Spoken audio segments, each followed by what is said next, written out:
entonces el tema de hoy, por así decir, no digo charla,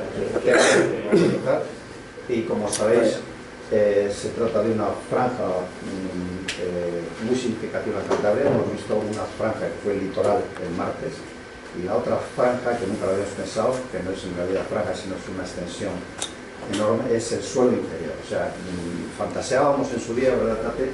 Aunque estaba, buenas tardes, Joaquín. Tate por aquí adelante si quieres.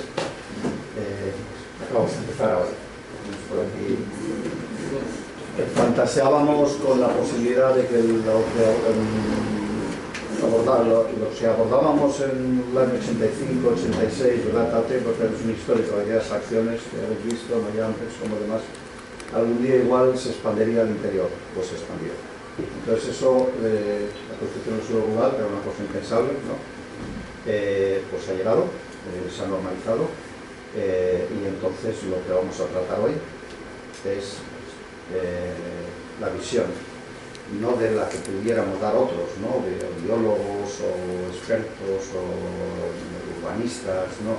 Es algo muy especial, porque eres un habitante del pueblo de montaña, eres un nativo, ¿verdad?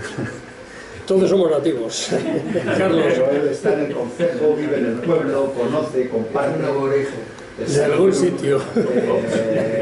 Todo con los ganaderos, y entonces, pues, como todos descendemos de ganaderos, pero bueno, él está en el pueblo. Entonces tiene esa visión de experto, que es arqueólogo, y aparte, pues, de docente, y aparte, pues, vecino y miembro activo del concejo y de la vida social del pueblo de montaña.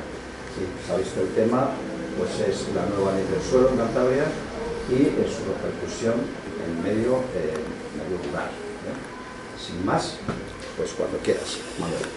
Vale, muchas gracias, Carlos. Manuel García. Así es como me llamo, y efectivamente vivo en San Miguel de Aguayo desde hace bastantes años ya. Aunque no nací allí, nací en un lugar del Valle de Soba.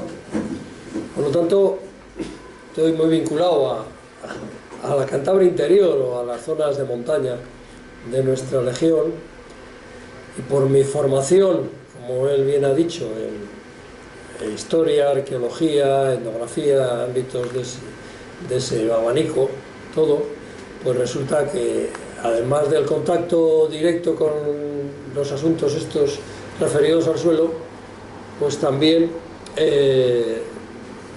esa formación me ha ayudado mejor a comprender la dinámica de los suelos en el interior regional, y a intentar contaros algo. Va a pesar mucho precisamente esas dos cosas, la formación, pero también la vida. Para mí es una formadora natural de la gente. Y bueno, lo he titulado así. En realidad esto lo he contado ya por toda la región. Vengo aquí, esta casa que considero casi un santuario de la lucha por el medio natural y no natural, primera cosa que tengo que decir, porque de hecho natural hay bien pocas cosas en el medio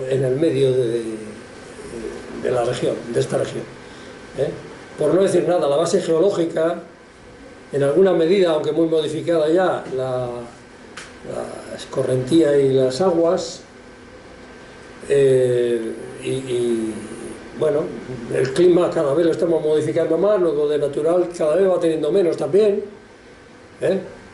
Podemos hacer tabla rasa y decir que sí, eso es naturaleza, entre comillas, pero a mí me interesa más el hecho de que esta naturaleza, esa naturaleza que vemos ahí, o cualquier otra, me da igual cualquier fotografía que pongamos de cualquier valle de la Cantabria interior, pues en realidad es consecuencia de la actividad humana. Precisamente la enorme riqueza y la variabilidad medioambiental, en un amplio sentido, se debe a las actividades repetidas del ser humano sobre el territorio. Voy a tratar de desarrollar un poco esto, y lo que quiero es que me disculpéis antes de nada, porque estoy pasando con unas fiebres catarrales bastante fuertes, ya las he superado. He estado esta mañana en la médica y me ha dicho que estoy bien, que estoy limpio, que tal. Bueno, pero de vez en cuando me oiréis toser. Mis disculpas. Es el del medio. Sí, sí, sí. Bueno, esto lo he puesto, esto es en la Piedranela. Piedranela está pues a caballo entre Cantabria y Burgos actualmente, pero está en pleno territorio pasiego, entre Luena y Valdeporres y San Pedro Romera. Bueno, lo he traído porque esta piedra tiene, bueno, pues sí, es un material geológico, de origen geológico de la zona, en las areniscas locales, pero luego vemos ahí una serie de elementos, de cazoletas, cruces, testigos, etcétera, que desde luego muestran bien a las claras como aquí lo que voy a desarrollar es precisamente eso.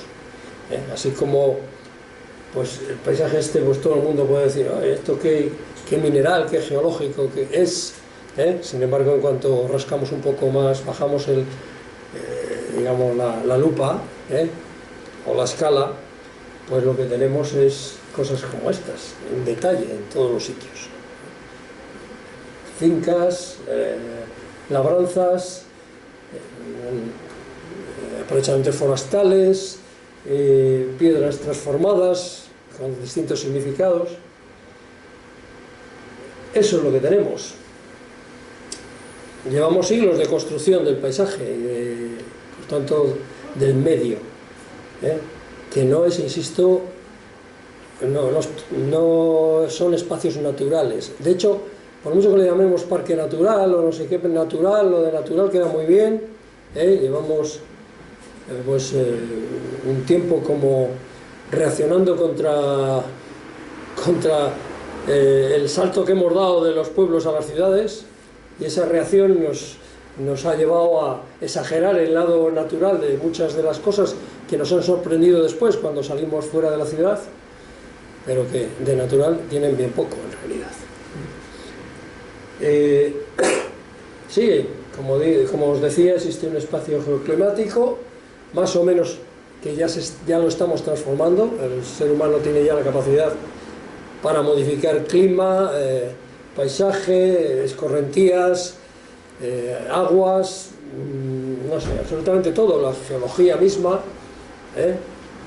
Hemos construido las grandes autopistas o el ferrocarril ahora que dicen que va a venir, y lo que vemos es lo que nadie se podía sospechar hace generaciones: horadar la base geológica, incluso de una manera bestial. Pero a mí me interesa lo que el ser humano ha estado haciendo de mucho tiempo atrás, que no ha sido meramente destructor, sino constructor de paisaje y de medio. Lo que ahí os he puesto como medio humanizado, ¿no? Es lo que realmente enriquece lo que tenemos. Bueno, la anterior fotografía era de la zona occidental, Valle del Amasón, Quintanilla del Amasón, y esto es de la zona de Ramales de la Victoria, de la zona oriental. Bueno, para que veáis distintos tipos de medio, pero en todo caso reconocemos fácilmente praos, plantaciones, no sé, hasta incluso aquí en primer término esa garma que vemos ahí, lo que nos está diciendo es un aprovechamiento forestal antiguo que lo ha deforestado y ha hecho perder el suelo en esa zona. En otras se ha ganado, en las zonas bajas se ha ganado el suelo, pero aquí en la parte alta las garmas y todo esto pues son consecuencia en gran medida de la pérdida de suelo posterior a la deforestación y al aprovechamiento forestal ahí. Pero bueno, es un espacio transformado en gran medida, en una proporción enorme respecto a la base natural. Bien, el territorio, por tanto, hay que mirarle así en profundidad temporal, a la larga, al cabo de siglos o de milenios, yo diría, al menos desde el Neolítico para acá, en estas tierras el Neolítico para acá representa pues unos 7000 años aproximadamente, las colectividades y los grupos humanos han actuado en el medio y lo han ido transformando, en la medida de su desarrollo técnico, pero sin ninguna duda. Las quemas no son cosa de hoy, las quemas existieron en el Neolítico ya. Hace 6000, 7000 años se quemaba el monte. Las rozas no dejaban de ser un sistema de tala y quema, de aprovechamiento para labrantío en la Edad Media, por ejemplo. En fin, no quiero extenderme sobre aspectos históricos, pero la ocupación de ese territorio heredado, generación tras generación, ha permitido asentar la cuestión de la jurisdicción, o sea, ¿a quién le toca transformar qué cosa? Y eso deriva de quién ejerce la jurisdicción. Si en el Neolítico podemos pensar que eran grupos de pastores o que estaban en las brañas y a partir del túmulo donde enterraba la familia o el grupo, pues se producía una transformación del espacio del contorno de ese enterramiento familiar, pues a partir de la Edad Media, por no irnos tan lejos, pues se van construyendo las jurisdicciones que tenemos hoy. Son heredadas, también se han transformado después, pero desde la Edad Media ya las tenemos. Valles, concejos, villas, son de origen medieval, claramente. Las primeras documentaciones de necrópolis medievales que ya aseguran un asentamiento permanente, pues están en los siglos 9, 10, hay alguna cosa del 8, pero no anteriores. Pero bueno, insisto, cuando emerge la jurisdicción sobre el territorio de los grupos humanos en este entorno. Bueno, eso es un hito divisorio en realidad. Es un hito divisorio un poco raro, porque se ha transformado en un antropomorfo lo que era una cruz. Una cruz que, desarrollando cabeza, los testigos se han convertido en ojos, uno de los trazos de la cruz pues se ha desarrollado las extremidades. Bueno, es igual, es un poco singular, pero no deja de ser más que un hito divisorio que está sacralizado, o sea que tiene una cruz encima para indicar que aquello no se debe mover, Himalaya del que lo mueva. La sacralización del espacio que va siempre en las sociedades cristianas junto a cualquier elemento del territorio sobre el que existan unos derechos jurisdiccionales. Insisto en esto de la jurisdicción por una cuestión, porque ¿quién transforma el monte? ¿Quién tiene derecho a sacar leña? ¿Quién tiene derecho a labrar unas tierras? O todo eso depende del grupo, del que emerge esa jurisdicción. Y vamos a lo que nos interesa, vamos al meollo de la cuestión, al suelo. El suelo también es un constructo, también se ha construido. El suelo no es algo que estaba ahí de siempre y que podemos usar a nuestro antojo, dilapidarlo, destruirlo o lo que sea.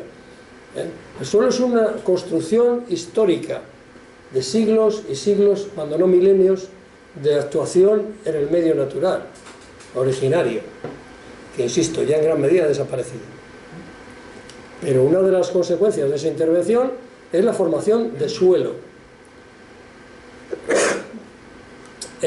o destrucción, que también hemos visto algún ejemplo, se puede también destruir y desde antiguo se ha destruido, no solo desde ahora. Pero en muchos sitios, en el entorno de los grupos humanos, de las aldeas y de las villas que tienen su espacio jurisdiccional, pues los suelos se han construido. se han construido a base de trabajo constante, generación tras generación, de aportar el estiércol, abono, al suelo para enriquecerlo, de airearlo con la arada constante, de allanarlo para que sea más fácil el trabajo, haciendo bajar tierra de la parte de la cabecera en este país que tenemos, que son cuestos, como dicen los campurrianos, pues con la labor de la arada simplemente la tierra baja desde la cabecera hacia los pies de la tierra. En ocasiones, yo me recuerdo de chaval en Soba, de cuando teníamos 12 o 13 años, nos daban un cesto de castaño, y nos decían: venga, llena ese cesto, aunque solo sea medio, y lo subes arriba. Y había que coger de abajo en la tierra y llevarla arriba. Todos los años, cada vez que se araba, ¿no? Esto formaba parte de las tareas de aireamiento de los suelos de una manera permanente, para hacerlo fértil, para que el suelo creciese en esponjosidad y fuera más fértil, porque es la despensa del campesino. Siempre lo ha sido, al menos desde el Neolítico para acá, que es cuando aparece la agricultura y la ganadería. Pero insisto, son 7000 años, no es una cosa pequeña. Bueno, estos son un esquema de los horizontes que se suelen desarrollar. Los aportes más mineralizados provienen del horizonte D, el horizonte C, y los aportes más orgánicos del horizonte cero, ¿no? Que quedan en superficie, es donde van los abonos y los estiércoles. Pero bueno, la labor es esta. Bueno, ahora ya no se hace así, evidentemente, ahora son más que bombonas de purines y no sé qué, pero que tradicionalmente era un elemento en seco que se repartía sobre las tierras, huertas de labor, etcétera, etcétera. Insisto, un año tras otro, tras otro, tras otro, a lo largo de quizá 5000 años, 6000 años, difícil de saber. Ya se están haciendo excavaciones arqueológicas en suelos de lo que se llaman paleopaisajes agrícolas, en Asturias o en León. Se están haciendo excavaciones ya en este tipo de cosas y nos están dando resultados importantes, incluso de suelos de montaña. Y cosas así, ¿no? El pasar, en ese caso no es un arado antiguo, sino es un braval. El braval es un arado ya industrial que vino después de la utilización del antiguo arado que llamaban romano, que no era romano. Pero bueno, esa es la manera tradicional de mover el suelo, de airearlo, y de movilizarlo de alguna forma y esponjarlo. Esto es muy costoso. Yo suelo decir muchas veces que lo que tenemos cuando miramos un paisaje rural, por todas partes es trabajo. No es otra cosa que trabajo. Trabajo transformado en muros, en casas, en huertos, en mieses de cultivo, en pastizales, en zonas forestales, en mil cosas. Pero es trabajo, trabajo acumulado, acumulativo y acumulado. Incluso no son los ganaderos, que en los fondos de antiguos valles glaciares, como este de Lullago en San Pedro Romeral, este es un fondo de glaciar antiguo, que ya de por sí es un suelo rico de manera natural, es un suelo esponjoso, arenoso y bien filtrado. Pues incluso en esos casos el abonado continuo hacen estos pasiegos de sus fincas, lo que hace con el estiércol de la cabaña, que produce el ganado en la cabaña, pues lo que hace es enriquecer ese suelo de manera constante. Lo que igual al principio no daba más que un corte de hierba, acaba dando 3 o 4 cortes de hierba, aquí en estas alturas. Estos son sobre 1200 y pico metros. Sí. y daba varios cortes de verde, uno de seco y otros 2 de verde por lo menos. Antes, ahora ya no. Ahora hemos cambiado el sistema y esto se ha transformado completamente. Ahora aquí no veremos a nadie echar un cesto o un cajón de abono ahí, Tienen las vacas sueltas y ya hemos pasado todos al extensivo y a la cobra de subvenciones. Pero bueno, esto es así. El caso es que este suelo también es un suelo rico, quizá no como el de las mieses, no como el de las huertas o como el de los terrazgos de cultivo, pero es un suelo rico, es un suelo esponjoso, un poco turberoso, y que ha sido enriquecido también aquí, en este caso al menos desde el siglo XVI, por los pasiegos abonando los prados. Junto a los suelos ganaderos en todas esas zonas, que hoy son lo más aparente, porque hoy vemos cualquier sitio de montaña y lo que vemos son suelos ganaderos. Eso es un bulo, dicen ahora, ¿no? Eso sí. En realidad no es así. La mayoría de nuestros mejores suelos han sido, hasta hace nada en las generaciones, hasta la generación de mi abuelo, han sido suelos agrarios, agrícolas expresamente, de cultivo. Esos siguen siendo todavía los suelos mejores que existen, pero no despreciemos tampoco los suelos ganaderos que se generan de esta forma. Suelos agrícolas, aquí tenéis Tudanca, ¿no? Bueno, el núcleo está aquí, y en torno a él, de aquí para abajo, todo esto son terrazgos de cultivo, la mayor parte de ellos. Se ven los aterrazamientos, el allanamiento por la labor de la arada continua, año a año, generación tras generación. Eso han sido tierras de labor, aunque ahora nos parece que son prados. Alguno habrá sido prado, estas cuestas, por ejemplo, estas cuestas de aquí, sí, estas habrán sido prados, pero ni siquiera aquí, porque aquí se ve perfectamente un aterrazamiento, aquí se ve otro.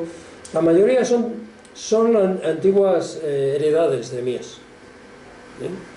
Esto lo hay en todos los pueblos del interior y de la costa, tengo que decirlo, quitando las villas marineras que tienen otro sistema, pero el resto del territorio ha funcionado así históricamente. Bueno, el primer ruido en torno al núcleo, como acabáis de ver, y el mejor suelo de todos para cualquier uso que le queramos dar, para cultivos y plantaciones de lo que sea, es ese suelo, el de las mieses. Bueno, esto es del Valle de Peñarrubia, pero es igual, cualquier ejemplo vale. Y en realidad este suelo que ha costado tanto tiempo, lo que no podemos hacer es dilapidarlo. Pensábamos que el suelo era infinito, el suelo era solo la orografía, que daba igual aquí que allí, que más allá, que esta parte que la otra. Eso es una absoluta mentira. No es lo mismo construir en una cuesta o en una cima que construir en el fondo de un valle, en una bárcena, en una vega, en una mies, más llana y más trabajada. No tiene nada que ver, nada que ver. Y lo que hemos estado haciendo en los últimos 2 siglos o 3, pues es realmente destruir suelo enriquecido de siglos. Lo que hemos hecho es dilapidarlo. Las nuevas construcciones, las infraestructuras, las vías de comunicación, los polígonos y zonas de producción, todo lo hemos hecho, claro, lo más llanito, sí, lo que tenga menos coste así, pero donde destruimos el mejor suelo. No es una cosa solo de Cantabria, lo encontramos en otras partes de España y, como decía aquel, del mundo mundial.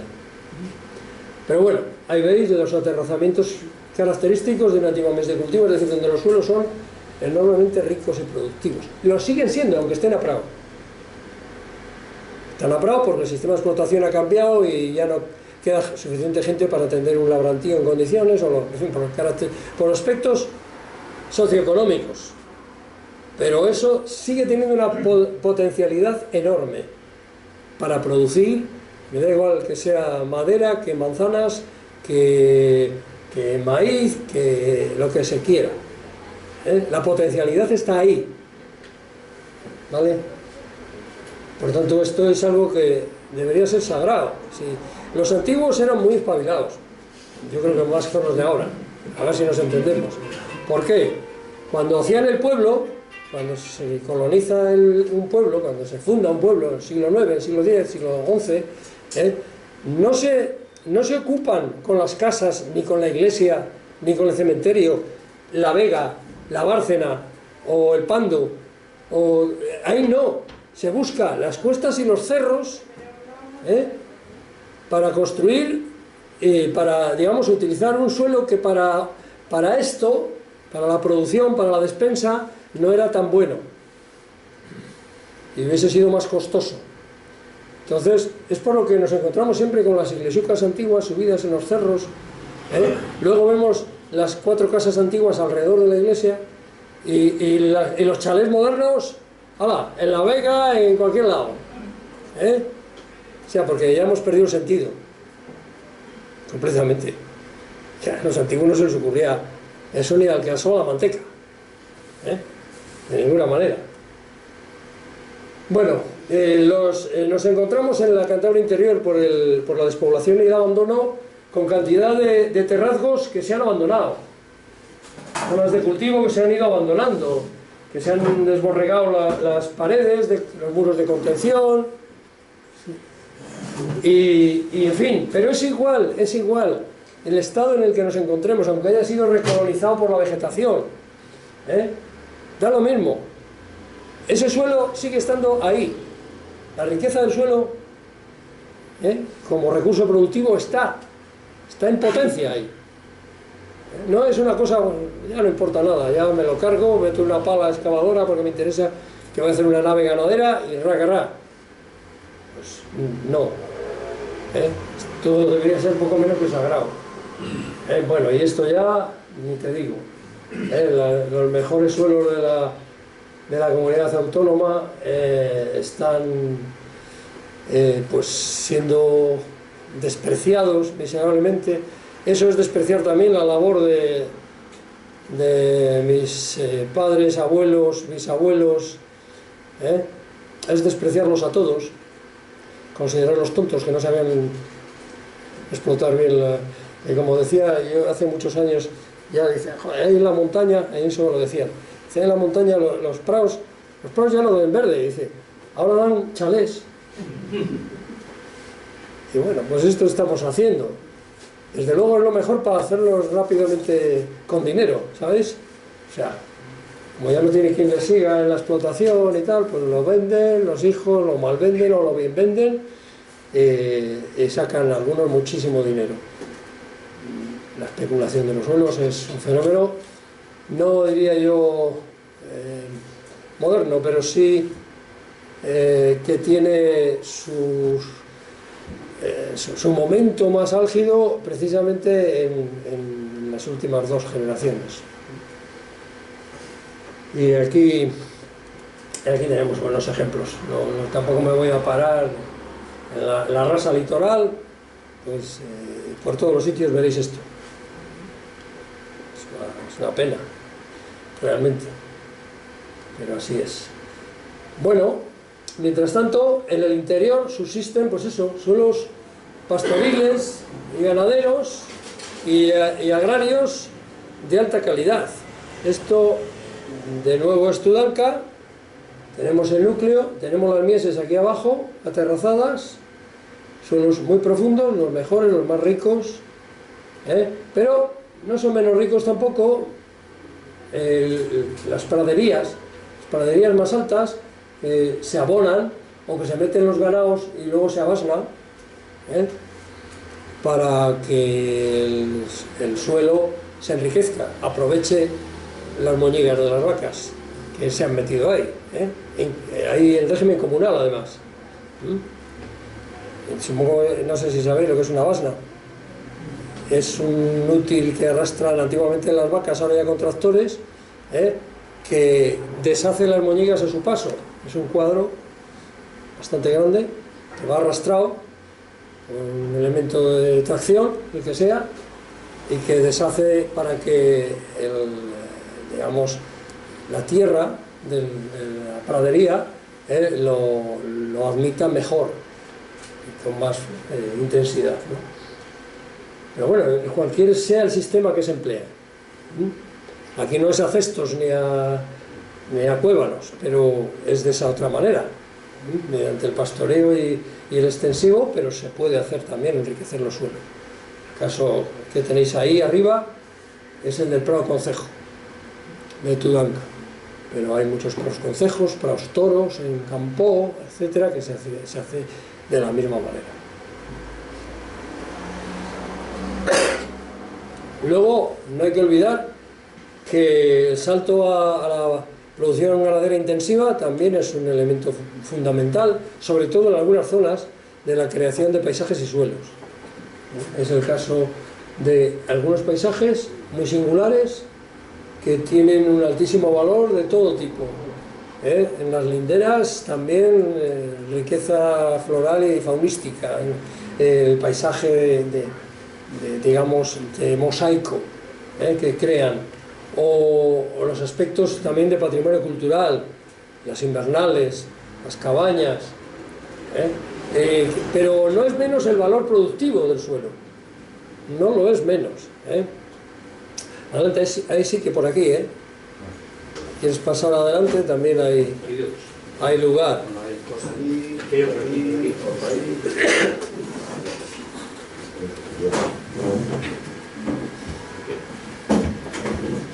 Y entre ellos destacar dos paisajes singularísimos que los tenemos en nuestra región bien cerca y que les hemos despreciado de una manera intensa, solo los hemos usado para vender sobaos y mantequillas, poco más, que es el paisaje vaquero de la cuenca del Nansa, como es ese que he sacado la fotografía, de los invernales, o el paisaje pasiego.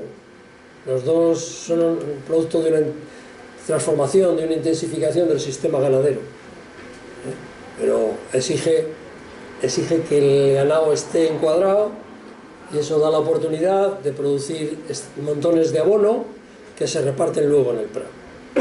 Y como os he dicho antes, de que el suelo ese del prado sea mucho más productivo y de varios cortes anuales de verde o lo que se quiera. De momento es para eso, pero insisto, su potencialidad es clara para lo que sea.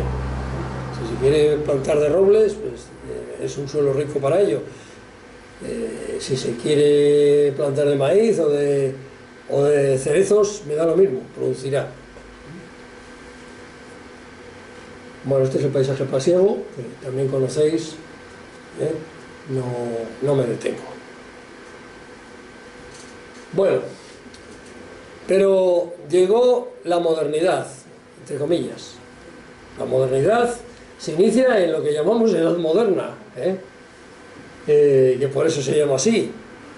Y eso significó pues el inicio de la explotación para otro tipo de usos foráneos, de iniciativa industrial o de iniciativa de la administración real, primero para el rey, y luego para otras cosas, que hizo perder a los concejos y a las jurisdicciones antiguas la capacidad de decidir sobre lo suyo, sobre lo que siempre fue suyo. El monte, los pastos, leñas, terrazgos, los cotos, etc. Y primero, bueno, yo os he traído aquí las laderas vertiginosas de la zona de Castro Valnera. Veis las turrientes que llaman los pasiegos, o sea, esos torrentes que han desnudado las laderas completamente después de la deforestación. Si a esto le añadimos las quemas constantes, pues todo se junta. ¿Qué ha pasado? Pues que se ha perdido el suelo. empiezan a aparecer heridas, a partir de los torrentes empiezan a aparecer los cinchos de roca, y lo que tenemos es un suelo sumamente empobrecido y que no solo no da nada porque está en cuesta, sino no da nada porque se ha arrastrado, y en fin, que ya no sirve. Esto se empezó a explotar a partir de las fábricas de cañones, y el resultado, que ya es antiguo, es ese que tenéis. Pero bueno, no hace falta irse a los Montes de Pas para encontrar esto, se encuentra por todas partes. Por ejemplo, en mi pueblo tenemos esta montaña que llamamos Temuda, no es muy alta, sobre 1100 metros, una cosa así. El fondo de valle está sobre 800 y pico. Sin embargo, vemos las heridas, ¿no? Creo que está claro qué es lo que está pasando. Se ha deforestado todo esto, y aquí todas estas partes se han ido desforestando, y entonces en las laderas más fuertes lo que tenemos son esas torrenteras que se empiezan a formar, esas digitaciones en el paisaje, que lo que están implicando es pérdida de suelo en las laderas. Se amontonará abajo si hay suerte. En el Pas no exactamente abajo, se han ido amontonando muchas veces en la bahía que tenemos aquí. Y bueno, después llegó el ferrocarril y deforestaron para hacer traviesas, para el tren en el siglo XIX. También hubo montes enteros que se destinaron a eso, para hacer tabla, para hacer carbón para las ferrerías y las fundiciones, un poco por todas partes. Y bueno, pues la cuestión está en que hemos empezado a perder suelo ya.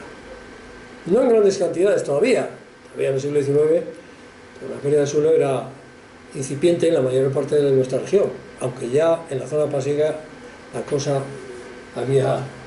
se había adelantado, digamos, los pasiegos,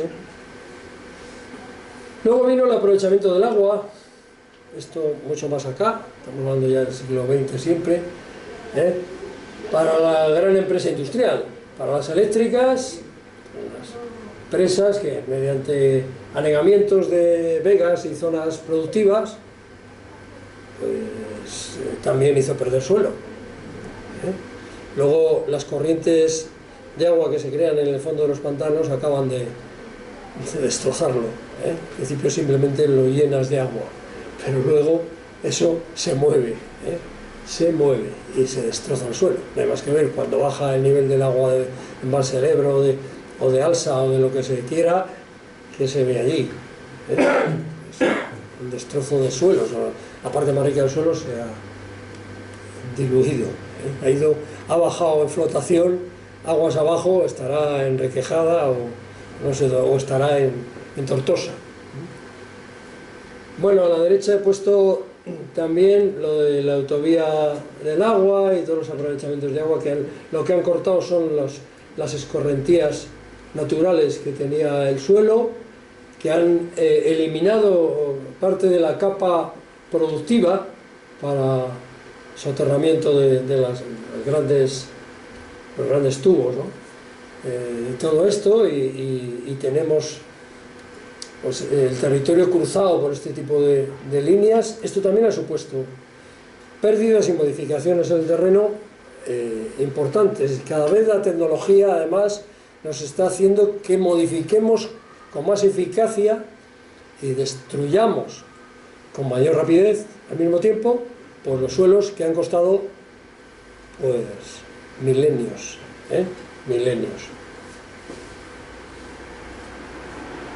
En las zonas altas, pues las empresas eléctricas ahora están con los eólicos, y los eólicos vienen a significar en muchas ocasiones el daño sobre un suelo que ya os he dicho que es rico, que son suelos ganaderos en el entorno de valles glaciares o de turberas.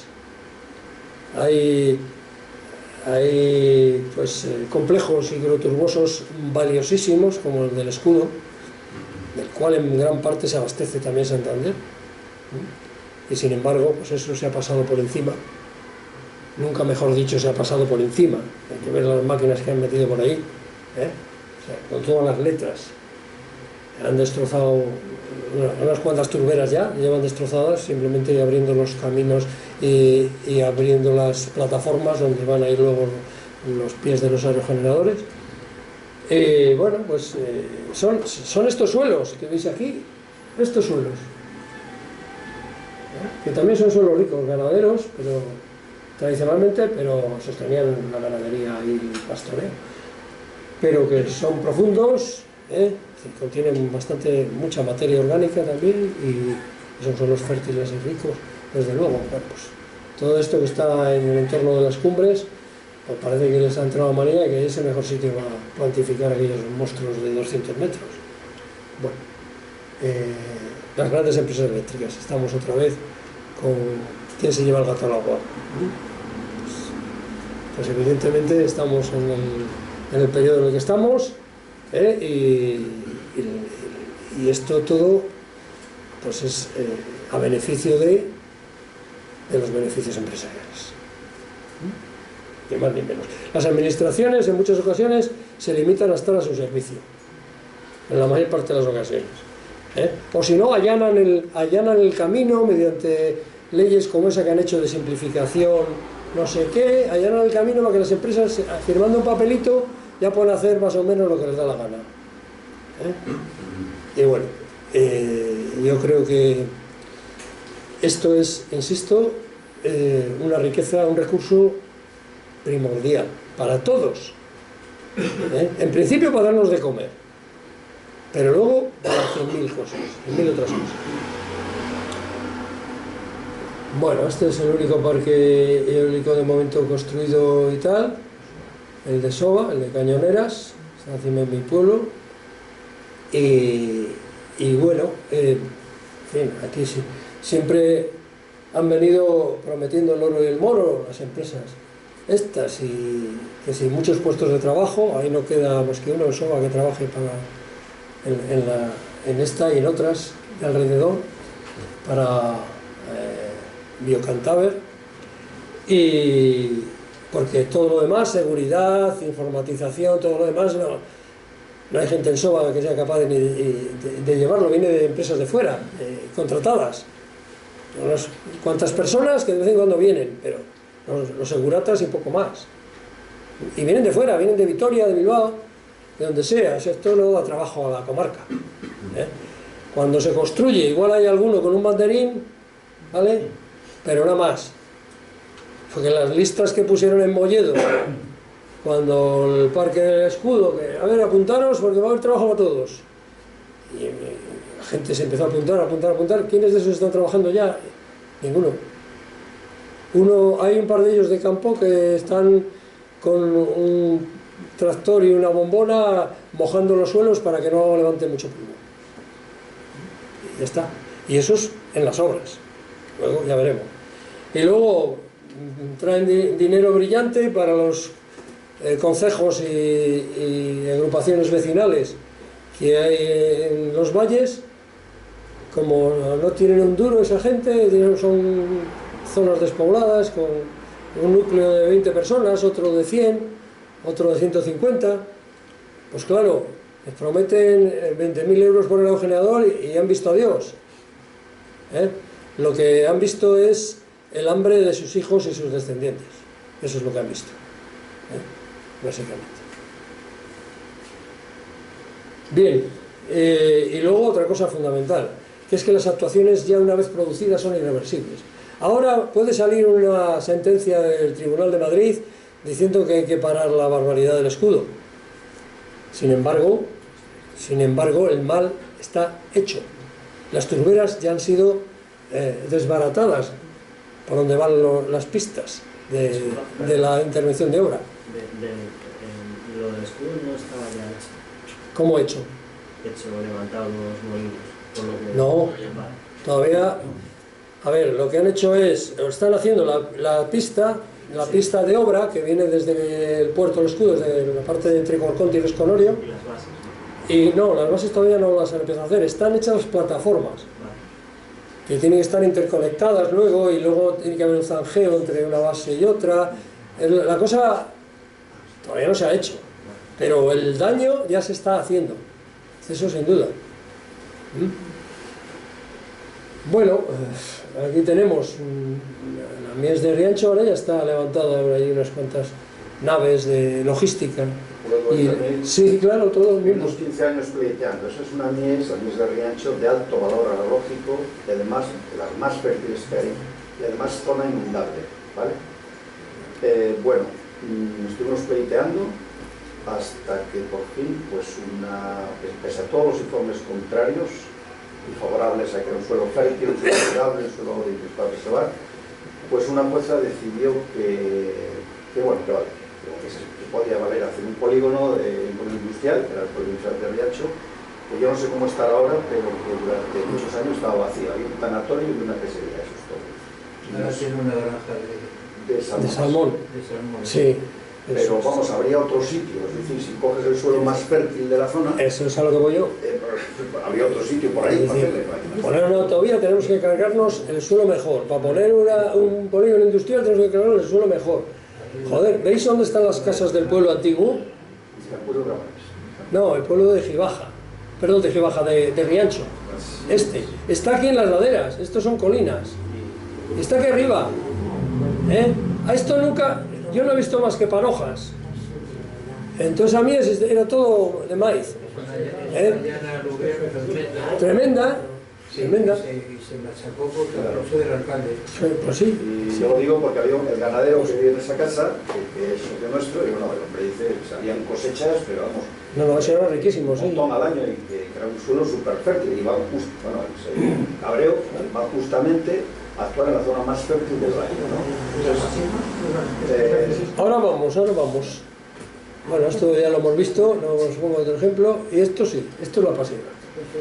O sea, os dais cuenta, también otra zona impresionantemente fértil, enorme, grande, de los mejores suelos de la provincia, y así destruido, porque la parte fértil ya se ha levantado completamente. Esto es la tierra, los suelos profundos, y se lo llevan a otro lado, será para jardines o yo qué sé, para terrazas y jardines y chalés y pues eso.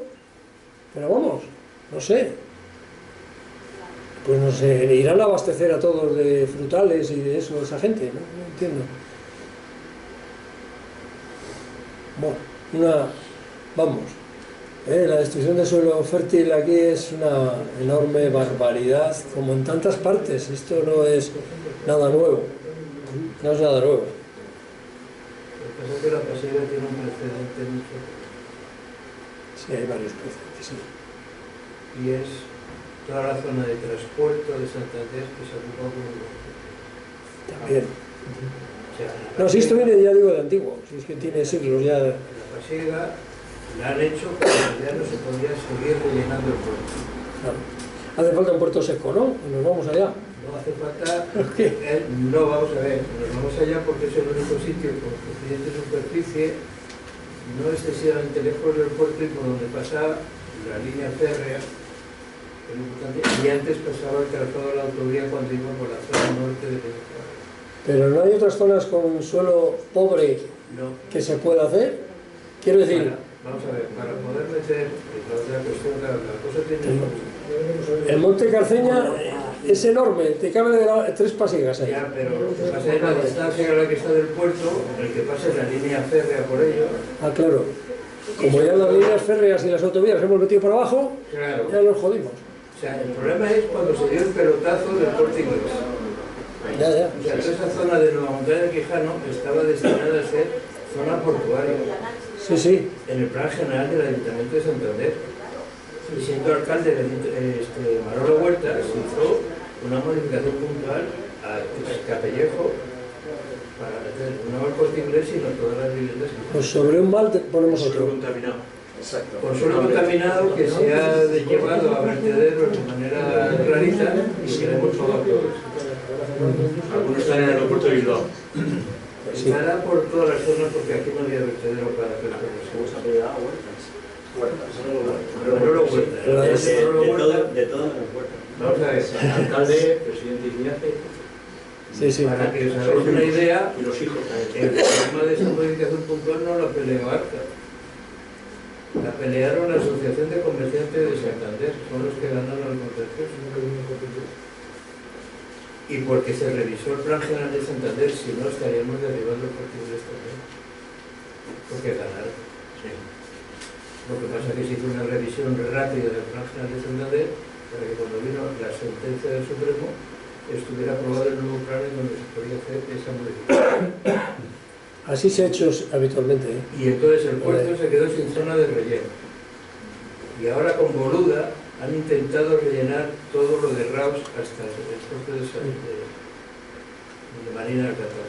El asunto es modificar las normativas mientras Y esté en como eso tribunales no se puede hacer porque significa el colapso de la bahía, para regularizar. no tenían más remedio que tratar con la pasión. para regularizar los atropellos. Pues perdón, en la paseo ocurre una cosa, que han cogido la parte totalmente llana. Si se hubiesen ido un poquito a la izquierda, en una pequeña colina, podrían haber hecho ese desastre en esa zona y no precisamente en el valle. Eso lo podrían haber hecho, lo que pasa es que por En este algún momento motivo... no me sé el desarrollo de la pasiega, pero vamos, si tienen que crecer, crecerán. Podemos planificar el debate y seguir.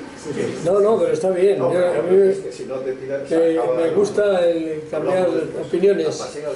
Bueno, vale. Esto está llegando muy al interior. Esto es Salada de Reynosa, esto es el campo de Yuso. Ya se están vendiendo parcelas para hacer chalés en las mieses por todo el valle. Parece que la zona de arriba ha fracasado un poco, la zona de campo de desuso, porque la estación de esquí parece que no da mucho de sí, y que ya hicieron barrabasadas por ahí arriba también. Pues ahora se han venido a la zona del pantano y están empezando a sacar en Bilbao y en Madrid y en otros sitios parcelas en venta. Les da igual el pueblo que sea, pero ya lo tenemos. Se dejan caer casas viejas y demás, y se ven surgir chalés, poco por todas partes. Esto es San Miguel de Aguayo, mi pueblo, y el de Merce también. Y bueno, estas son las casas que hay frente a la mía. Hay 1, 2, 3 y 4 casas. Ninguna está habitada. Aquella es nueva, pero está cerrada, están en Torlavega los propietarios. Esta es de los mismos, pero se acabó hundiendo. Esta está transformada por un ganadero que la compró en almacén. Y esta pues sigue manteniéndose como vivienda, y ahora la han comprado unos de Valladolid como segunda residencia, que bueno, no la han arreglado, así está. Estas están allí, es aquella barriada. Quiero decir que en la trama urbana de cualquier pueblo del interior hay cantidad de casas que se pueden perfectamente rehabilitar, restaurar, intervenir, y no hacer en la mies chalés. Por lo menos en nuestro interior. En otros sitios habrá más problemas, pero en toda la región interior de Cantabria esto es así. Lo mismo que en mi pueblo, están todos los pueblos de alrededor. Al mismo tiempo se están destruyendo los corredores de montaña. Esto es el proyecto del polígono del Escudo, que va desde una zona cepa, toda esta zona, que también están las turberas. Aquí está todo el complejo de agua del 96, que se llama. Está el Valle de Toranzo, aquí el Valle de Besaya. Y aparte de otros males, pues esto va a afectar no solo al medio natural, sino también a los pastizales, los manantiales, donde se surte una ganadería extensiva relevante. En Aguayo, por ejemplo, hemos conseguido que los ganaderos estén totalmente en contra de esto. ¿Por qué? Pues porque ellos conocen bien el ganado. El ganado en verano sube a donde hay manantiales, donde hay turberas y manantiales, por tanto agua, pastizales frescos, brañas frescas, suben a los altos para mediar, los mediajos, está el mediajo frío y otros muchos, y y eso se lo están interviniendo ya, ¿vale? Los de las empresas dicen que no pasa nada, que se ven las vaquitas siempre para hacer debajo de los aerogeneradores, pero muchas fuentes y manantiales se pierden. Y luego, como es zona industrial, porque por mucho que lo llamen parque, eso es una industria, eso es una fábrica de electricidad, que la ponen en lo más alto de la montaña, ¿eh? No nos engañemos, no son margaritas lo que ponen ahí arriba. Y claro, esa transformación hace que haya unos carteles a la entrada de los polígonos industriales estos que dice: esto es zona industrial, cualquier animal o persona que entre aquí bajo su propio riesgo. Si le cae un rayo a una vaca, porque es más normal que estas grandes estructuras atraigan los rayos, la vaca no se la paga seguro al ganadero, y la empresa tampoco, porque ha entrado la vaca por su propio riesgo, para que le hagan la foto luego los ingenieros y digan que qué bonito que pasen debajo del aerogenerador, ¿eh? O sea que los ganaderos también pierden, ¿eh? Bueno, esta es la situación realmente, y en estas estamos. La capacidad de destruir suelo agroganadero en España es, según un estudio, a razón de 3 hectáreas por hora. Destruir suelo fértil, ¿vale? Los territorios rurales se encuentran desde hace mucho tiempo ya a la defensiva, porque los viejos concejos y juntas vecinales ya han perdido capacidad de acción, en muchos casos, o de decisión sobre lo que es suyo en origen. Plantaciones industriales, servicio de montes, presas y canalizaciones, confederación, lo otro y de la moto. Fractura hidráulica, de momento, eso toquemos madera, aquí no hay madera, pero deberíamos tocar madera porque no sabemos lo que puede venir. Las construcciones en suelos rústicos, de lo que esto está, vamos, esto es la gallina del huevo de oro, parece, eso, aquello de que los prados dan chales. Los polígonos eólicos en todo el oriente, en el centro y sur de Cantabria, que están uno tras otro, se rechaza uno y otro surge y así, la pelea es constante. La amenaza también está latente de las fotovoltaicas, ya ha habido algún proyecto que no ha cuajado, pero bueno, vendrán. Todo esto hace que la gestión de los recursos propios de las jurisdicciones históricas, de los grupos humanos que viven ahí, pues sea cada vez menor. O sea, la capacidad de un ayuntamiento, de una junta vecinal o de un concejo para impedir que se haga una cosa o imponer condicionantes, etcétera, no, porque es la administración o más bien la empresa la que acaba imponiendo lo que desea. Con aquello del interés público, pues será para Francia, que van a exportar, o será para dónde van a exportar la energía eléctrica tan enorme, cuando por ejemplo un pueblo como San Miguel de Aguayo, pueblo de 147 vecinos, resulta que estamos ya produciendo para el consumo de más de media región y que quieren ampliar la central aquella, pues no sé, será para otra cosa, porque para encender los móviles no.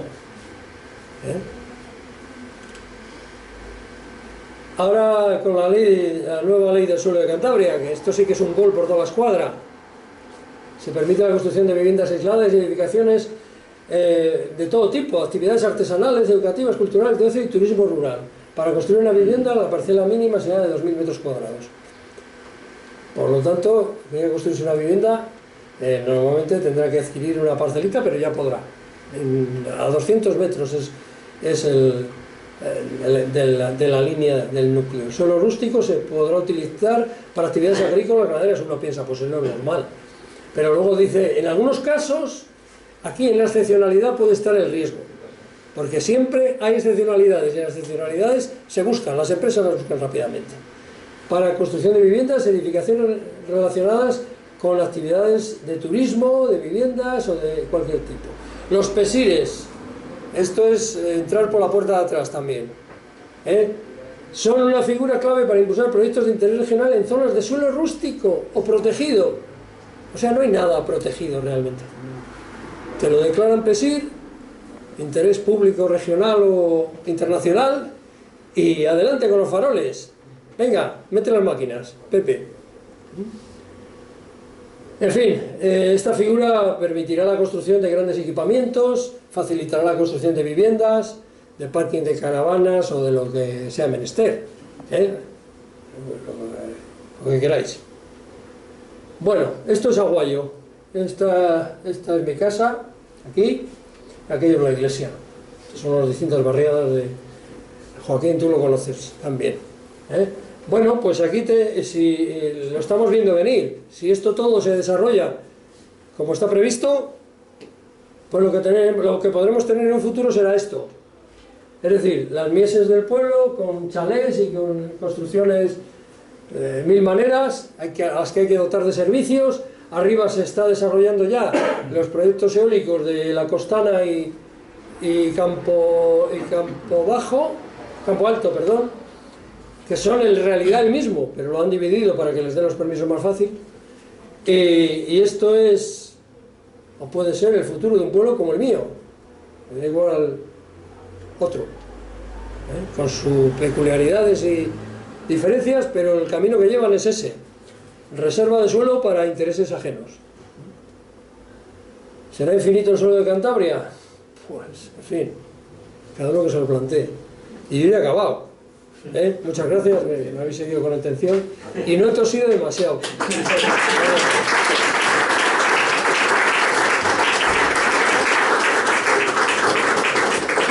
Si queréis que hablemos de cualquier cosa, queréis preguntar algo, yo estoy dispuesto a paliquear. Dime. Una pregunta, cuando antes has hablado de la riqueza del suelo creado realmente por la actividad humana, yo me planteaba una cosa. Si yo esa riqueza de un suelo de la era de Paz lo comparo con el suelo de un bosque caducifolio, un bosque atlántico maduro de cientos de años, ¿cuál de los dos tiene más riqueza? Cuando es muy rico, es más rico que... Es que los dos son paisaje humanizado. ¿Entiendes lo que te digo? Los suelos donde se ha reservado para aprovechamiento maderero, para leñas, para el pueblo y demás, que son cotos. En realidad, las ordenanzas de los pueblos están llenas de espacios coteados de monte, que es así como se le llaman los pueblos. A los bosques se les llama montes, no se les llama bosques. Pues bueno, pues los espacios de monte eran para leñas o para otros usos, pero en principio eran las leñas de los vecinos, era el calor de invierno de los vecinos. Y había que reservar espacios coteados.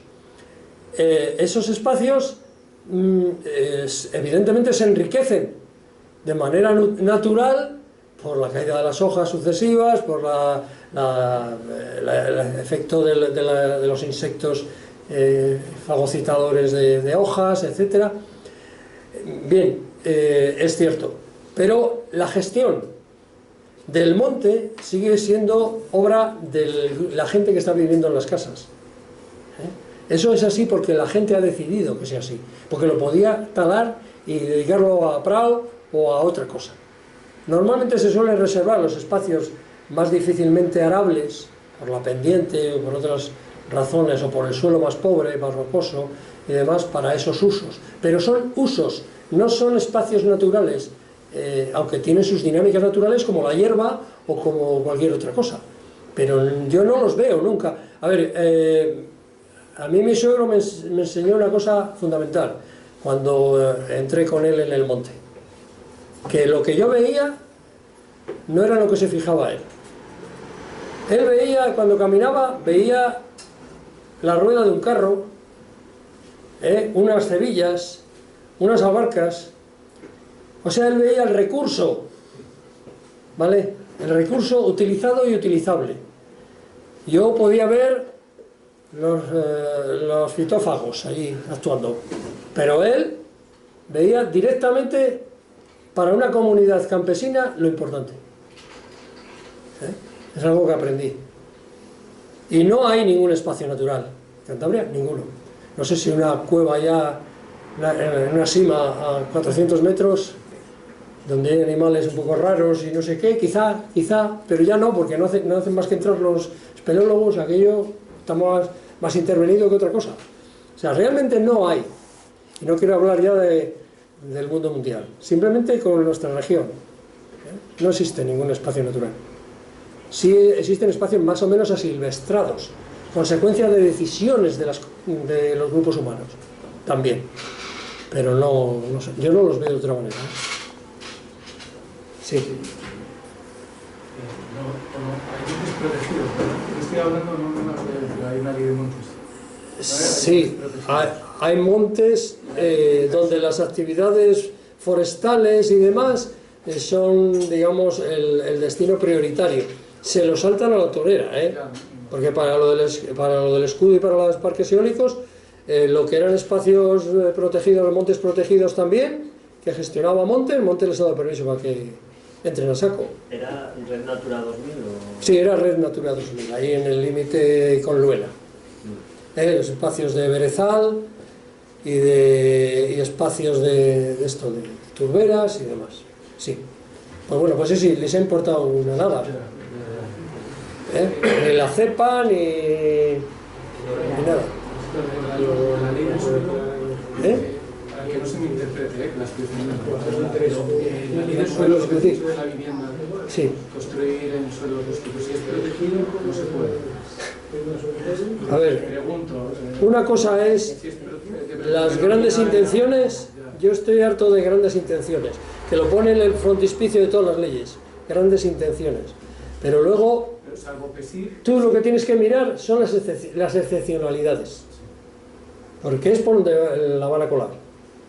Pero si tienes protección agropecuaria, sí, la que sea, si tienes catalogado como protección, como suelo protegido, te estoy preguntando, porque no, te quiero contestar, sí. Yo creo recordar, pero no sé si se ha cambiado con la ley de certificación, que ahí no puedes hacer vivienda... O dedicarlo a uso industrial tampoco, pero sí, lo declara de utilidad pública y se acabó. De todas maneras pasa una cosa. Hay muy pocos planes generales en Cantabria. Bueno, son 102 municipios. Pero con subsidiarias puedes tener también suelo protegido. Cuando digo plan general me da igual que sean normas subsidiarias. Aparte de las que hay, salvo muy raras excepciones, no me acuerdo en este momento cuántos tienen ya el plan de ley, es que es como muy triste, ¿verdad? Porque la ley del 2001 decía que en 5 años tenía que estar hecho toda la cartografía y todo el planeamiento actualizado. Y no. Ya. ¿Puedo ilustrar eso? Cuando termines, permíteme que ilustre eso que estás diciendo. Y después pasa una cosa, con las normas subsidiarias no había mucha categorización del suelo como suelo rústico protegido. Por lo cual, con las normativas antiguas se puede hacer cosas en ellas tranquilamente. Y si no, pues decimos que vamos a tener 2 caballos, que vamos a hacer una plantación de limoneros, que vamos a hacer una granja de caracoles, que en su momento era muy famoso pedir licencia para hacer una vivienda, y cuidar una granja de caracoles. Es decir, se le da una vuelta a lo que haga falta, porque no hay protección.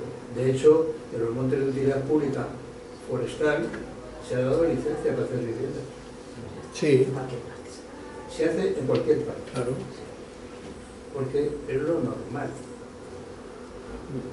Pero si ¿cómo le voy a prohibir yo a un vecino de mi ayuntamiento que me vota a mí eso que no se puede hacer la casa? No, eso lo dirá el técnico al que no vota nada. No. Otra cosa es que el técnico se reclama. Vamos a ver. Un técnico que firma. Vamos a ver. Mi pregunta es que seguro que luego se plantea todo, pero pregunta que es simplemente porque no me acuerdo, Si tiene protección, no puedes poner una granja de caracoles, ¿no? Sí, porque eso no es agrícola. A ver, yo quería... Me disculpáis, te pido la palabra, un instante, permíteme, Carlos. Voy a poner el ejemplo de mi pueblo, sigo con el ejemplo de mi pueblo. Es uno de los pocos municipios de aquella zona que hace tiempo que tiene su plan general de ordenación urbana. Gracias a que lo tiene desarrollado y que señalaba unas zonas importantes del valle como zonas de rústico de especial protección, y donde entre el articulado se dice que no se pueden hacer ningún elemento estructural de más de 7 metros de altura. Gracias a eso no va a haber posiblemente en todo el valle ningún aerogenerador. Gracias a eso, pero porque tenía desarrollado su plan general de ordenación urbana. En otros pueblos no lo han tenido tan fácil. Eso allá y luego han tenido también otros políticos. Pero en fin, esto es así, o sea, la importancia de defender lo propio a través de un plan de ese tipo, pues es muy grande. ¿Puedo? Sí, cómo no. A ver, se trata de tener claro la voluntad política del gobierno, las prioridades que existen. La normativa puede después disimular muchas cosas. Por ejemplo, la naturaleza del suelo rústico es esa, la producción agroalimentaria. Y cualquier país serio, por ejemplo, Suiza, iros a Suiza, Gran Bretaña, Francia, Holanda, Dinamarca, etcétera, etcétera. El suelo rural es un bien básico estratégico del Estado. O sea, aunque sea de los landes, de las comunidades, es un bien básico y estratégico, porque durante cientos de años ha procurado la alimentación y la supervivencia a la sociedad. Y el hecho de que ahora importes muchas cosas, no esté en su mejor momento y esté prácticamente vacío de producción, como por ejemplo se ve en Gales, tú vas a Gales y es zona industrial, zona minera, zona ganadera, desolada, no produce nada. El suelo está intacto, no se toca.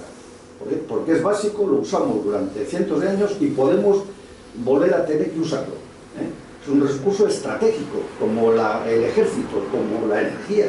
Bien, ese concepto es muy serio, porque si vienen crisis fuertes, crisis de comercio, catástrofes, guerras, vas a tener que usar un suelo que les llama Chávez. O sea, fijaros que, dos, recurso renovable y no renovable. Si tú hormigonas un suelo, retiras el fruto de miles de años de acción. No tienes un recurso básico y estratégico. ¿Verdad? Has dejado las generaciones futuras sin el recurso básico, ¿no? Vamos a Asturias. No se construye suelo rústico. Hay suelo urbano y suelo rústico. Punto.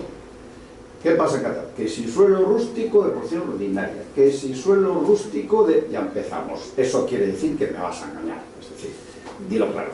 Sí, ya está, claro. A 200 metros o 100 metros, antes era 100 metros, ya está mal, el borde del núcleo rural, o a 200 metros, pues se pueden hacer casas y más vamos a ser ranchos y lo que sea. Entonces, hay una voluntad política de expandir el urbanismo al terreno rural, y el urbanismo es para ciudades, no es para los campos. O sea, eso es igual que si tenemos las cabañas ganaderas en los parques urbanos. Pues no, la zona urbana es para actividades urbanas. Es esa expansión, que es lo que decía yo a Tate. Tate, esto lo veíamos en el litoral. Me estáis metiendo una expansión residencial, y a veces para 15 días al año, porque es una residencia, en la zona. No, ahora te la meto por todo el interior, porque no veo. La realidad no es más que un bien urbanizable, punto. Mi realidad no ve ni recurso de alimenticio, ni forestal, ni ciclo del agua, ni paisaje. No, yo solo veo una realidad urbanizable, punto. Entonces tenemos unos políticos inmobiliarios. Desgraciadamente en esta región desde hace 40 años, desde que empezamos en noviembre, cuando veíamos que nuestros dirigentes comían con los constructores, están trabajando con ellos. Es decir, su realidad es urbanizable, no ven otra fuente de riqueza. El problema es que, como decía Domingo Lastra, el urbanismo arrasa todo y deja a las generaciones futuras sin un recurso renovable. Bueno, pues ese es el problema. ¿Por qué el País Vasco no construye solo rústico? ¿Y por qué Asturias tampoco? ¿Y por qué Navarra tampoco? ¿Qué pasa? ¿Qué somos aquí? Porque está prohibido por norma. Coño, o sea, aquí la norma lo que hace es expandirlo. ¿En manos de quién estamos? Bien, perdón. Por seguir con lo que estás hablando también del urbanístico y demás, que en cierta forma son negocios cortoplacistas. En el simple hecho de lo urbanizable,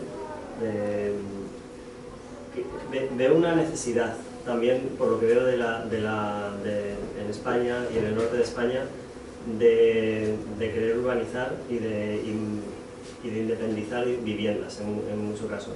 Eso, por ejemplo, en la zona de Mortera, Bezana, se puede ver cómo lo que antes era un núcleo de un pueblo, que sí que se ha urbanizado, empieza incluso a unirse con el del otro pueblo por las diferentes urbanizaciones que cada uno ha pretendido hacer en cada uno. Es que llevo escuchando lo de la ley del suelo mucho tiempo y parecía que tenía cierta protección en cierto momento, en cuanto se declaraba como suelo rústico, y teniendo en cuenta también la iniciativa de la, ya no de las empresas, sino de lo privado, de la gente que quiere construir, tampoco hay cierta conciencia, más allá de las leyes, del impacto que eso genera. ¿Cuál es el incentivo de mucha gente? Es venirse a vivir a una zona rural. Lo sé porque mi madre tiene ese deseo desde hace tiempo y por eso se ha venido a Cantabria.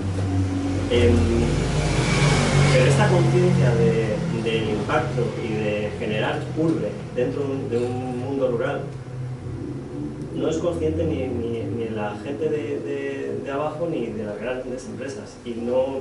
Y hasta que no haya cierta reforma legal, legislativa o ya de conciencia social, no creo que vaya a cambiar mucho más.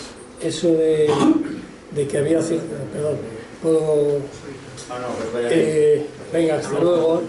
Eso de que haya una especie... En principio se pensaba que podía haber una cierta protección sobre lo que es suelo rústico, deriva de que al principio la ley del suelo en Cantabria derivaba directamente de la ley nacional antigua que sí, efectivamente establecía el suelo rústico como la zona para usos agrícolas, ganaderos, forestales y tal. Pero la historia de la ley del suelo, a partir de eso hacia acá, desde los años 90, especialmente hacia la actualidad, es la historia de la tergiversación de todo. Es decir, la aparición de varias figuras distintas, la aparición de la capacidad para que el suelo rústico asuma actividades que no le son propias. Todo esto se ha ido sucesivamente liberalizando en nuestra región de una manera bestial. Y ahora con la ley, insisto, de simplificación administrativa, pues más que mejor. Y luego otra cosa, lo de ir a una zona rural es más complejo de lo que parece. No sé bien, en el sentido en que no es lo mismo aquel que se hace un chalet que lo rodea de arizónicas y se pone allí en la antigua Mies porque quiere tomar el sol en su finca, porque tiene una piscina y demás, que no le moleste nadie, y que se viene igual el primer día que ha comprado en Lupa o en Mercadona toda la compra de la semana y no se entiende con nadie porque no saluda ni le pide a nadie la sal. Pero el concepto de vida rural es otra cosa. Es participar en las asambleas vecinales, es participar en las actividades sociales de la propia... Es el abrir las portillas para que el vecino pueda pasar sin tener que pedir permiso siquiera, y que no le salga un perro así de grande. Esa es la vida rural. Y el que viene desde una ciudad, desde el ámbito urbanita, a vivir a un pueblo de este tipo, pueblo agrícola, ganadero, básicamente, tiene que tener muy claro a dónde va, que muchas veces no sé si es así. Creo que desde las zonas urbanas, ya desde hace como 2 décadas o no sé cuántas generaciones, se ha perdido lo que, me refiero a las zonas urbanas, sobre todo Madrid, que es el gran ejemplo, ha sido, o sea, la gente de allí no es de Madrid, la gente de hace ciertas generaciones, las familias, son de fuera de Madrid, son de los pueblos de Extremadura, de Castilla y demás. Sí. Por lo tanto, se ha perdido un arraigo hacia el medio rural y hacia tu hogar, que bueno, yo lo veo desde mi familia por el tema de mi abuela y de mi madre, que son de Extremadura, y se fueron a la ciudad. Lo que hace piña en un pueblo son los panes prestados. Claro, yo te lo digo, en Mortera no me conozco a nadie. El que yo necesite pedir algo al vecino y el vecino pedirme ayuda cuando lo necesite. Y así creamos solidaridad, vida vecinal. El que no esté dispuesto a entrar así en un pueblo, pues tenemos problemas. Por terminar, pero tenemos problemas. Para conservar el pueblo. ¿Estás tú? Joaquín. Yo soy también del medio rural, yo soy de Caguárniga, y lo que se está construyendo en el medio de Caguárniga, yo creo que en toda la región, es de, no para vivir en el pueblo, sino es como segunda residencia. Segunda residencia, sí. En esa zona, sí, y en la mía también. También. Es gente que hace su casa, normalmente son casas buenas, y para venir en Semana Santa, sí, en el verano y unos cuantos fines de semana. Entonces, es lo que dice, no hace vida de pueblo ni tiene ningún tipo de relación con la gente del pueblo. Ni quiere que le vean casi. Entonces, políticamente, ¿qué es lo que ha ocurrido con la ley del suelo? Que lo que se ha hecho es contentar al alcalde para, por una parte, para dar las licencias a los vecinos que van a vender el prado a quien quiere comprar, y luego porque no tiene ningún tipo de repercusión política a quien, no sé, lo podemos ver con el montón de sentencias de derribo que llevan 20 años y que al final tenemos que pagar todos los cántabros, un montón de millones de euros a los vecinos que están sufriendo. La malversación de algunos, sí. Entonces, no tiene, lo máximo que los alcaldes que hicieron las licencias y el responsable de la Protu nada, pero los alcaldes, que algunos de ellos es inhabilitación por 8 o 9 años, pero de su patrimonio no tienen que aportar nada. Y ninguno pasa por la cárcel.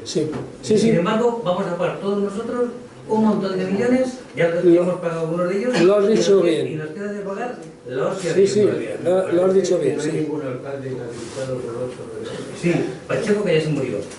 A Pacheco, después del cupo, volvió a sacar los concejales más. Pero en este momento, históricos potentes, Pacheco es uno. El otro era Quevedo, que también tuvo un poco la cárcel. Pero por un tema, no por pero por ejemplo, el único que quedó inhabilitado fue el de Escalante porque firmó un documento que era falso y le engañaron cuando metieron la plaza como solar para hacer el edificio de los arcos. Pero los recasudores no están inhabilitados y el 18 guarda. El de Argoños, Joaquín Fernández Sanemeterio, tú no le cuelgas por menos de varios cientos de millones. A Chuchi, el de Noja, tampoco le cuelgas, no están inhabilitados. Bueno, entonces, como veis, yo antes de pasar, tienes palabra. Los alcaldes no se tocan y los políticos no se tocan. Yo os digo lo que le dijimos a Jaime Blanco cuando César, nuestro gran estratega, fallecido muy joven, y yo fuimos a ver a Jaime Blanco en el año 85.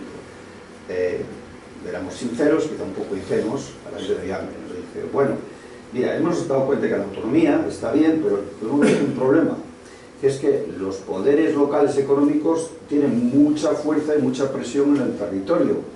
Claro, evidentemente, o sea, antes, cuanto más lejos está la decisión, más fácil es poner la raya roja y aquí no se mueve nadie. Cuanto más cerca está el poder, mucho más maleable es de cara a los poderes económicos locales que está pasando.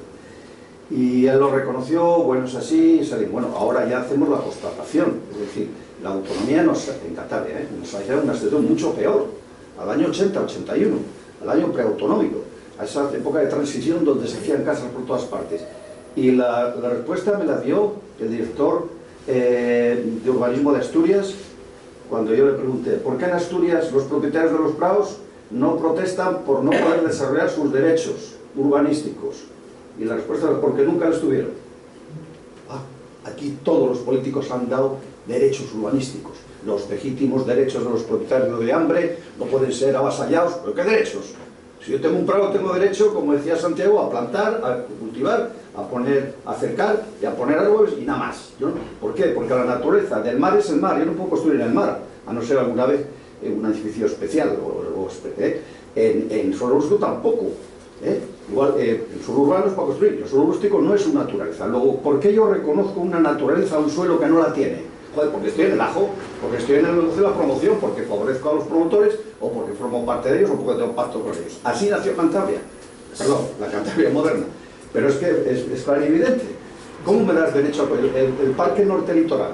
Cuando Íñigo de la Serna hizo el plan, todos los prados de Cueto, Monte, toda esa zona, decían que esos propietarios tenían unos derechos urbanísticos, pues derecho tienen, ninguno.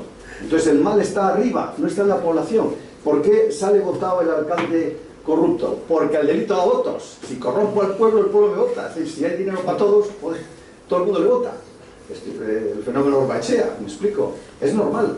¿Dónde hay que poner el orden? No, Al Capone era popular en Chicago. Pero bueno, Al Capone se presenta y sale presidente. Entonces, ¿cómo es posible? Joder, Pablo Escobar lo está porque esparce la corrupción. Entonces tienes que cortar de arriba.